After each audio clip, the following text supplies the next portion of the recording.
Catalunya Clean Up Challenge és una acció comuna a tot el país emmarcada en un moviment planetari per conscienciar sobre la qualitat de residus que llancem de forma incontrolada a la natura i promoure accions de sensibilització a través de la recollida d'aquests residus abocats il·legalment als boscos, platges, marges de rius, etc.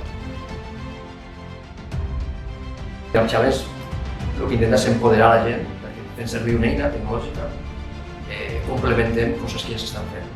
A Catalunya, la campanya Clean Up Challenge és present arreu del territori, amb accions que realitzen voluntaris en cooperació d'ajuntaments, organismes públics, empreses privades o qualsevol institució que hi vulgui col·laborar. El gest més simple que pots fer és recollir una peça de brossa. Si a més la documentes, ja estàs ajudant i sumant. No? A què? A que hi hagi dades. És una combinació de molta gent, encara que sigui petit, amb dades, és el que pot generar un impacte. I això nosaltres li diem l'efecte papallona, que és l'essència del Catalunya Clean Up Challenge.